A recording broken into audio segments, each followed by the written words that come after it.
Julie from the lifestyle website julieblanner.com, where I share easy ideas for home decor, recipes, and so much more.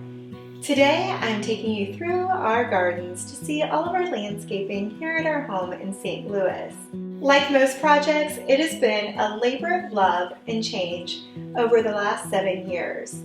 When we first moved into our home, everything was quite overgrown and we really needed to start fresh. We had trees growing where there shouldn't be and nothing but weeds, so we wanted to just clear the slate, and we worked with a landscape design team to help us implement it. If I had to do it over again, I probably would just do it myself, but we didn't really know where to start.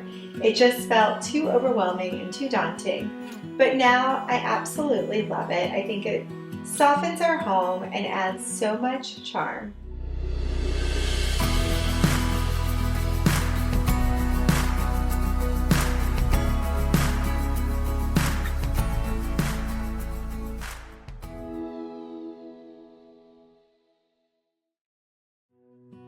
As you take a step outside, you'll find Catmint lines the walkway that welcomes guests as they pull up in our circle driveway. When you drive down our street, you're greeted by our copper mailbox that in spring is covered with beautiful cherry branches. We are fortunate enough to live on a large treed lot, so I love just watching them sway in the wind.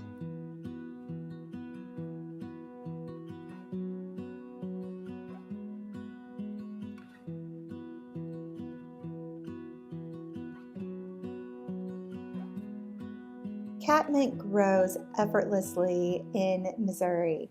I love watching the soft purple hues dance in the wind. I also love pairing it with lamb's ear and a floral arrangement. It's so effortless yet so beautiful. Lamb's ear quickly takes over a garden, so you do want to keep that in mind when planting. It's wonderful though for something that spreads and consumes a lot of space without a lot of effort at all. I also love integrating yarrow.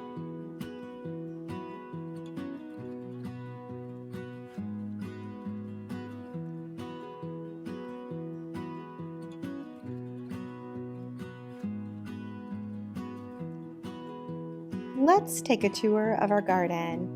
First, you'll find just to the side of our garage an overgrown lilac bush. I love it because of its beautiful spring blooms and it offers some privacy. Just below, Russian sage, which offers such a wonderful fragrance and is easy to integrate into floral arrangements. It makes such a great accent.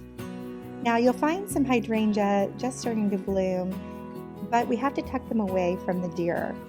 You'll see some things come in a little better than others, and you have to adjust each season. Right here you'll see our viburnum, which we've allowed to again overgrow so they give us some coverage from the garage windows. And some more hydrangea, which are tucked away because the deer love their blooms as much as I do.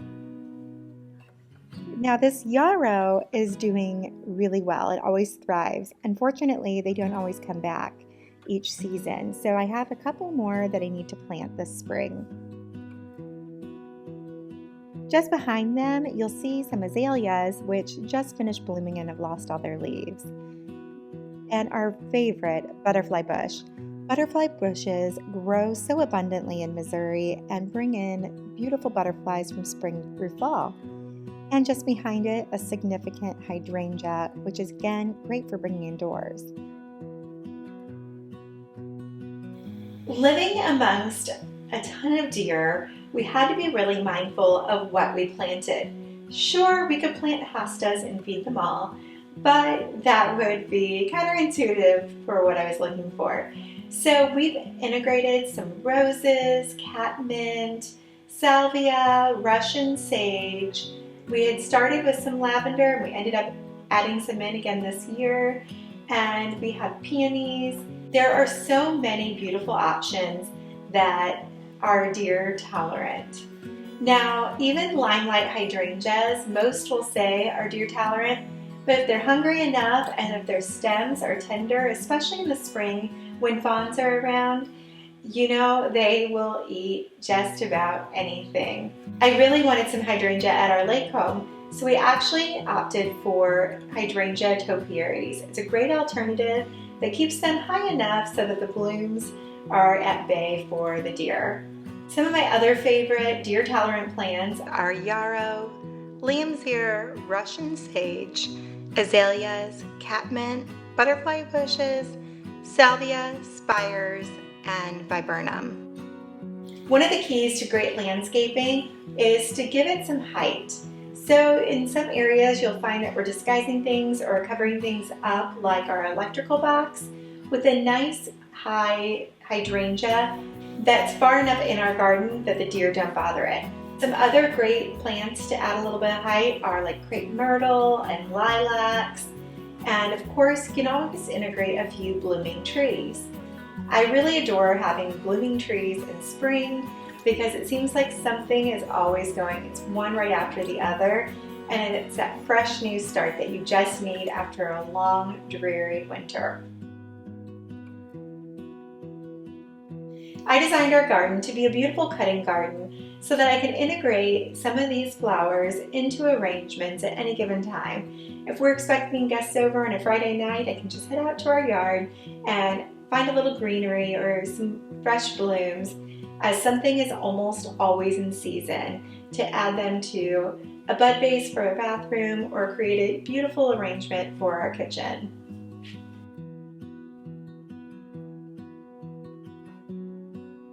We have something in bloom no matter what time of the year it is. So whether it's spring, summer, or fall, there's always something that looks absolutely beautiful. In early spring and mid-spring, we have some beautiful branches, including cherry blossoms, lilacs, and I'm not even sure, maybe some form of dogwood. Mid to late spring, we start seeing some flowers bloom, including catmint that does incredibly well all summer long. In the fall, our hydrangeas really come to life and they bring me so much joy. Now, as with any landscaping, you have to give and take. Winter takes a lot, especially here in Missouri. You just never know what is going to come back one season after the next. So even though we had our landscaping done professionally almost 7 years ago, we have had to replant a lot of things, not everything worked, and adjust as things have become overgrown. So each year we kind of assess and see what needs to be removed, what needs to be added or replaced. And I find that particularly rewarding. It's fun because you can make little tweaks and adjustments as you go. Our landscaping is a mix of softscape and hardscape. This year we just had some steps put in to make our backyard more functional and more accessible for our kids. Previously we had railroad ties, and unfortunately those were just far too dangerous, too rotten and slick, and we just had to eliminate them. Not to mention they were quite an eyesore. So we finally invested in some beautiful, significant stone steps, which have added a lot of charm. It's curved around to feel a little softer and make the backyard feel a little more inviting. To soften it up right around it, I added some fresh lavender, which has done so well at our lake house, and some catmint, which again the deer stay away from, and they grow abundantly and so effortlessly and bloom from spring all the way until fall. So I really enjoy those as well. I wanted our landscaping to feel very park-like and relaxed, so we integrated a swing that blows in the gentle breeze as well. The girls love hopping off the school bus and running to the swing to play on it. They also wait for the bus each morning on the swing.